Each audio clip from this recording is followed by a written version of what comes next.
Welcome back to Never Enough Novels. If you're like me and always looking for places to get books for free, today's video is for you. I know the cost of books can be overwhelming, so I rounded up 6 places to find both physical and ebooks completely free. Don't forget to like this video and subscribe to my channel to see even more videos like this and helpful tips for readers. First up is an option that I just discovered recently. I just kind of happened upon it by chance, and I think it's one that not many people know about yet. And that is the Apple Books Weekly Free Romance ebook. Once a week, Apple picks a new romance book and offers it for free for readers to download. It's pretty easy to find. If you go to the Apple Books app and then go to the bookstore tab, you'll scroll down until you see a section for romance. Once you click in the romance section, they kind of have a carousel of highlighted posts at the top, and within that carousel, you'll see a big free sign and a new book of the week. Once you click on that title, you can download it to your library in the app for free. I've been keeping an eye on this to see what different types of books and authors they're offering, and it seems like a pretty wide variety. There's regular contemporary romances, or more like suspenseful romances, fantasy romances, so they do a good job picking a bunch of different genres and tropes, as well as different authors, and some that I've heard of, some that are new to me. But there's truly something for every type of romance reader, and I found it's a great way to discover new to me authors as well. My second tip is the Amazon First Reads program. So this is a program that's available for Amazon Prime members, and once a month they pick a selection of usually like 6 to 8 books from a wide variety of genres, and you can download one of them absolutely free. They usually tend to pick books that are either like recent releases or upcoming new releases, so you're also getting books that you might be able to access before anyone else and download them to your Kindle and read them that way. All of the popular genres are usually included, like romance, like a thriller, historical fiction, and nonfiction as well. And again, I've known about this for a while now, so I've kept an eye on what type of selections they have. And it's usually authors that I've heard of or books that I've heard of before, so they do a great job of picking books that people are actually interested in. The catch is that you only have until the last day of the month to download one of the books. So they create a new selection each month, and you have from the first day of the month up until the last day of the month to download the book. But once it's downloaded, you can read it at any time on your Kindle. Also, if you're not a member of Amazon Prime, the books are still available to you. They're just available at a very deep discount. So you might end up paying like 99 cents up to maybe $2.99 for one of these books instead. My third option is a place where you can get physical books for free, and that is checking out any little free libraries that are near you. Often you'll find little free libraries in neighborhoods or near your town park or maybe outside of your local library.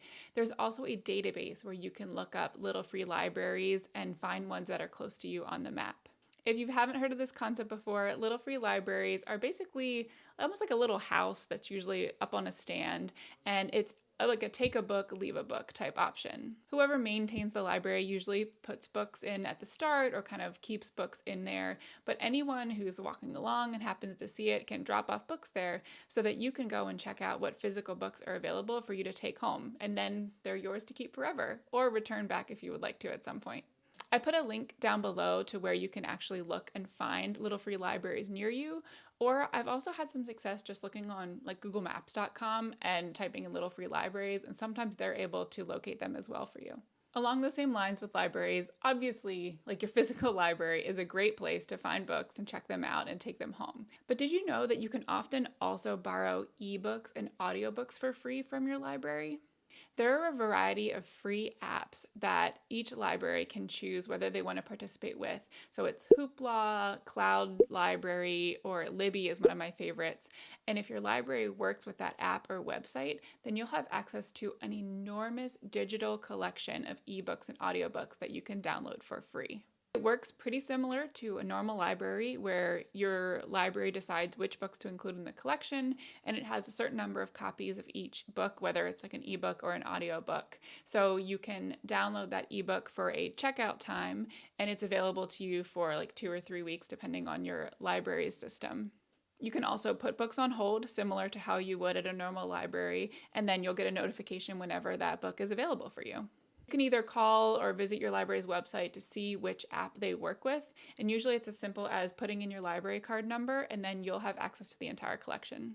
If you don't have a local library, which is maybe one of the reasons that you're looking for other free places to find books, there are often bigger cities in each state that let any resident get a library card and thus get access to their online collection. For example, Philadelphia allows anyone in PA to get a library card. So even though I don't live anywhere close to Philadelphia, I was able to log on to their website, get a library card digitally, and then use that to use Libby with my Philadelphia library card. And I've heard similar stories from people in other states around the country where they're able to just look up the library system for one of their bigger cities in the state and access the library card that way. My fifth tip for finding books, and this is both physical and ebooks, are Goodreads giveaways. There are dozens of books available as giveaways each day on the website. I usually find a couple of giveaways each day that I want to enter.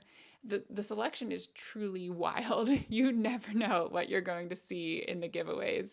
Books range from children's books to nonfiction to devotionals and fiction, like popular fiction books. There's romance, there's thrillers, mysteries. Pretty much anything you could ever possibly think of is offered as a giveaway at one point or another.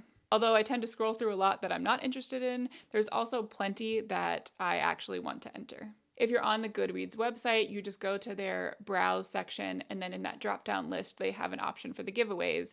So you can go to that website and see which ones are available right now. They have them also sorted by which ones are ending soon or which ones are the most popular. And then it's just a couple of clicks and you're entered to win. My last tip is specifically for free ebooks, and that is using Amazon digital credits to purchase Kindle books for free. In case you didn't know, whenever you make a purchase on Amazon, usually you have the option in the shipping section to delay the ship date a little bit and receive like $1 or $2 digital credit instead. Credits can add up quickly, especially if you're like me and purchase a lot of things from Amazon, and they can be used towards Kindle books. So again, to find this option, like once you're in the checkout screen on Amazon for any type of purchase that you would make on there, if you scroll down to shipping, normally the first option selected would be like the 2-day shipping or whatever the cheapest shipping option is. But in most cases, not all, but most of the times, I'll see an option at the bottom of that shipping section to pick a different day that's usually a little bit later, and it will say get $1 in digital credit or get $2 in digital credits for this purchase. Then when that item ships, you'll automatically receive those credits in your Amazon account. They add up quickly and don't expire for a long time. So the next time that you're shopping for a new book to read, you can go to the Amazon books section and you'll see the Kindle option, and your credits will automatically be deducted from any purchase that you make. Hopefully you found some new ways to find free books that will help you save money on books in the future. If you are an ebook reader like me and you use your Kindle, make sure you check out this video to see my top 10 Kindle tips to make the most out of your reading experience.